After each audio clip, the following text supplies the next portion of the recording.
एक गहरी रात के समय एक बच्चा अपने घर के बगीचे में खेल रहा था। उसका नाम राहुल था।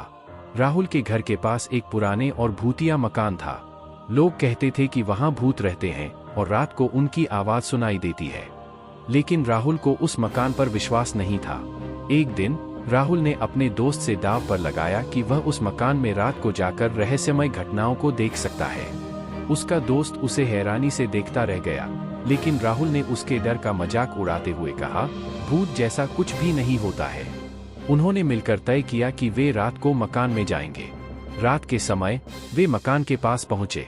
उन्होंने अपनी टॉर्च की लाइटें चालू की और मकान की तरफ बढ़ा।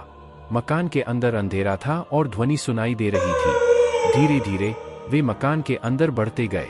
अचानक उन्हें किसी चीख की आवाज सुनाई दी। राहुल का दिल धड़कने लगा, लेकिन वह अपने दोस्त के साथ होने के बल पर आगे बढ़ता रहा।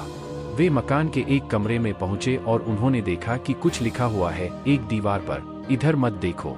राहुल के दोस्त की नजरें डर से भर गईं, लेकिन राहुल ने उसे मजाक मानते हुए कहा, कोई भी चीज नहीं है। तभी उन्हें एक अजीब सी मियाऊं की आवाज सुनाई दी और सभी डर गए। अचानक उन्होंने किसी को डरावनी रूप से आगे बढ़ते हुए देखा। वह एक भूतिया बिल्ली थी जिसके पास लाल रंग की आंखें थीं। राहुल का दिल धड़कने लगा, लेकिन वह अपने दोस्त के साथ बच निकलने की कोशिश करता रहा। भूतिया बिल्ली उनके पास आई और उन्हें डराने लगी। राहुल के दोस्त ने उसे बाहर निकलने के लिए कहा, लेकिन वह बिल्ली के सामने खड़ा रह गया। तभी अचानक से वहां के सारे दरवाजे बंद हो गए। यह सब देखकर सभी के होश उड़ गए और फिर वह शैतानी बिल्ली एक एक करके सभी बच्चे को मारने लगी। किसी तरह राहुल उस घर से जख्मी हालत में निकला और फिर वह सारी घटना गांव वालों को बताया। तब से उस गांव में डर का साया फैला हुआ है और अब उस मकान के करीब भी कोई नहीं जाता है।